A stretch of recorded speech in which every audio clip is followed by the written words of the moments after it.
मानव जाति का इतिहास उठाकर देख लीजिए। जितने भी संबुद्ध हुए, मनीषी हुए, ज्ञान को उपलब्ध, चेतना को उपलब्ध व्यक्ति हुए, ऋषि महर्षि और जो भी, उनने मानवता के हित के लिए बहुत कुछ किया, अथक प्रयास किया। निश्चित ही इस मानवता ने हर संबुद्ध के साथ में ऊंचाई से ऊंचाई देखी, लेकिन इन्हीं लोगों के नाम से पाखंडी आए, बिचौलिए आए और धोखेबाज आए, शोषक आए। इनने बातों के अर्थों के अर्थ के अनर्थ किए और उस महान नाम को अपने स्वार्थों के लिए बुनाया और इन लोगों ने सर्वाधिक नुकसान कर दिया मानवता का।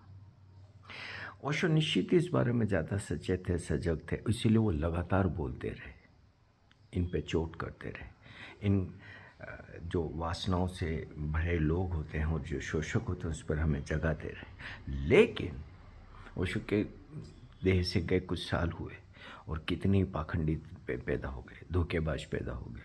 कोई अपने को अवतार कह रहा है, कोई भी ये कह रहा है, कोई वो कह रहा है, कोई कुर्सियों पे बैठ के धक्के दे रहे हैं, कोई ओशो जैसे कपड़े पहन के नौटंकी कर रहा है, दिखावा कर रहा है।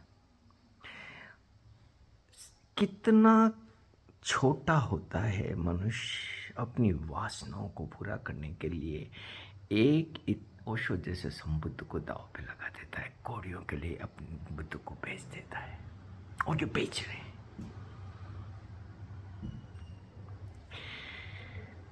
अब ओशो की कौन सुने? ओशो ने कहा भाई कि मेरे संदेश बनो, न कि संदेश वाहक। अब संदेश बनना तो जो ओशो ने कहा उसको जीना, वो तो अति कठिन काम है। तो संदेश वाहक बन गए, बैठ गए बीच में लंगोटे लगा लगा के। इतना नुकसान ये लोग कर देते हैं कि जिसका कोई हिसाब नहीं लगाया जा सकता। बातें ये करेंगे ओशो की, बातें करेंगे, हम ओशो का काम कर रहे हैं। जब ओशो मिश्र की कहावत कहते हैं ना कि नरक का रास्ता शुभ आकांक्षाओं से फटा पड़ा है, तो ये बातें शुभ की करते हैं लेकिन ले जाते नरक में। खुद भी नरक में पड़े, दूसरों को भी नरक में ले जाएंगे। अब आज एक सुबह किसी ने मेरे को एक किसी का छोटा सा अंश भेजा जिसमें वो सज्जन, दुर्जनी कहूँ, ओशो के सक्रिय ध्यान, कुंडलिनी ध्यान और नाद ब्रह्मा की आलोचना कर रहा है। वो कह रहा है ये ध्यान नहीं है, ये तो जैसे संगीतकार पहले संगीत को, साज को बैठाते हैं तो साज को बैठाना है। पहली तो बात, खुद ने साज को बैठा लिया, खुद का साज ठीक हो गया। अगर साज ठीक हो गया तो आपके कृत्यों में तो साज का ठीक होना जरा भी नहीं दिखता है, उसमें तो कोलाहल ही कोलाहल दिखता है। दूसरी चीज, मुझे ऐसा लगता है व्यक्तिगत रूप से, ये जितने भी लोग इस तरीके की बातें करते हैं ना, अधिकांश ऐसे होते हैं जिन्हें खुद ने ध्यान नहीं किया, ये प्रयोग नहीं किए, कुंडलिनी नहीं किया, सक्रिय ध्यान नहीं किया। क्योंकि दाढ़ियाँ बढ़ा लेनी और ये सब करना तो बड़ा सरल है, कोई भी कर सकता है। लेकिन ध्यान की प्रक्रिया में रोज़ सुबह उठ के जाना और 1 घंटे अपनों को झोंकना, ये तो बहुत मुश्किल है, बहुत कठिन है। तो ये वो सारे ऐसे लोग हैं जिन्होंने खुद ने ध्यान नहीं किया, तो उनको कहीं ना कहीं गिल्ट है और बहुत गहरी गिल्ट है कि जब हमने नहीं किया तो दूसरों को भी नहीं करने देंगे। अब ये भाषण दे रहे हैं कि ये तो ध्यान नहीं है। किसने कहा कि वो ध्यान है? ओशो ने भी कहा कि ये भूमिका तैयार करनी है, ज़मीन तैयार करना है जहाँ फिर बाद में फूल खिलाए जा सकते हैं।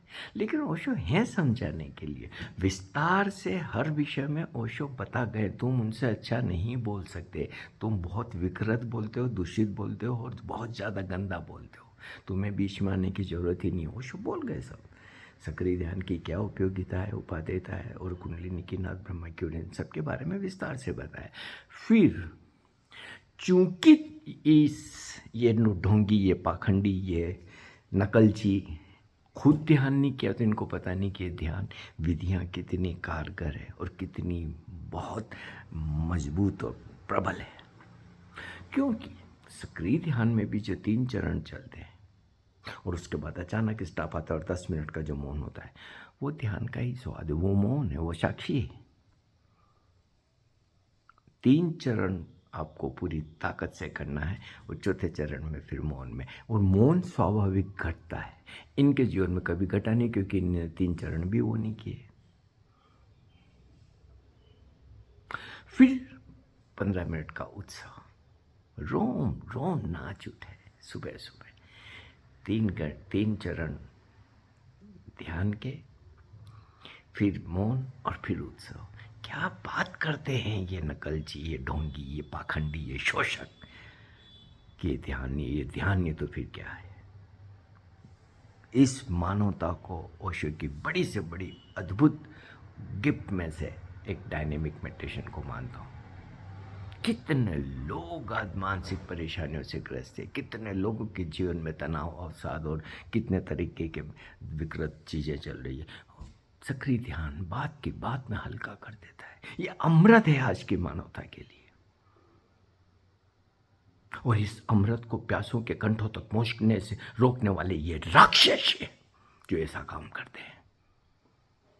सिर्फ अपनी पूजाने के लिए और अपनी वासना के लिए और अपनी 2 कौड़ी की महत्वाकांक्षाओं के लिए ये लोग इतने गिरे हुए हो गए।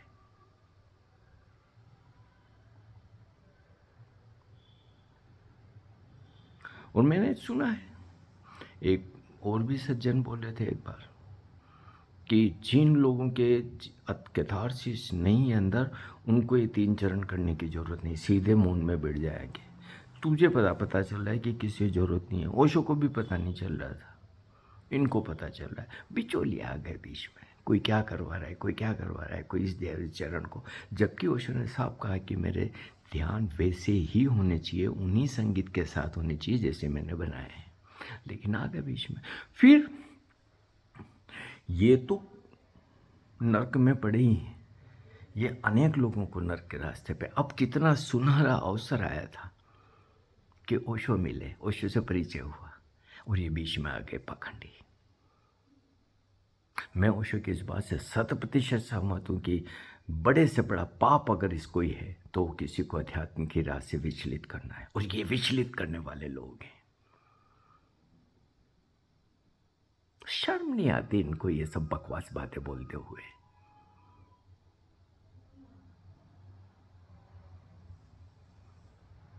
और मुझे ऐसे इन टटपुंजियों को भी सुनने वाले और समझने वाले और पीछे चलने वाले मिल जाते हैं। अगर मान लो तुम्हें ओशो की नहीं सुनना, तो कम से कम किसी अच्छे व्यक्ति को तो सुनो यार। भरा पड़ा है मनुष्यता का इतिहास एक से एक सबूतों से। इन 2 कौड़ी के मानसिक विकृत लोगों के पीछे चल पड़े हो, क्योंकि वो के एक तरह का कपड़ा पहनते हैं, कि वो किसी परिवार का रिश्ता बनते हैं, कि पता नहीं क्या क्या बनते हैं। इससे ऐसे सड़े लोग पसंद आ जाते हैं।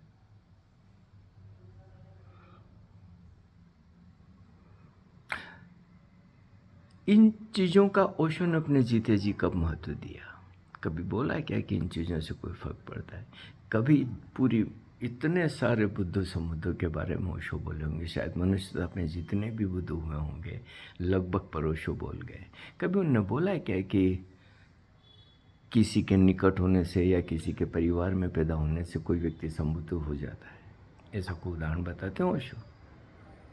ये तो एक बहुत निजी घटना है, निजी यात्रा है, कोई कुछ नहीं कर सकता इसके बीच में। लेकिन सुने कौन? हम तो डूबे हैं सनम, तुम्हें भी ले डूबेंगे।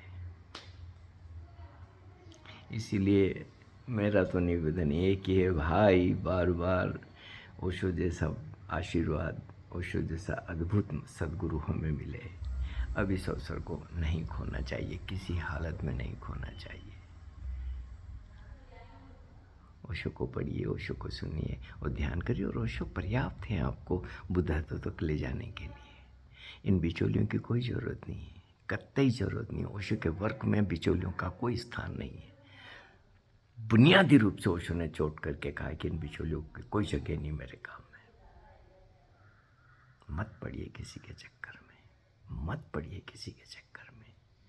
ओशो है ना, जब मानवता का ऐसा विराट अद्भुत फ्लावर हमें उपलब्ध है, तो इन सड़े कांटों की तरफ जाने का क्या मतलब है? चुभेंगे ही, इनकी औकात ही चुभने की है।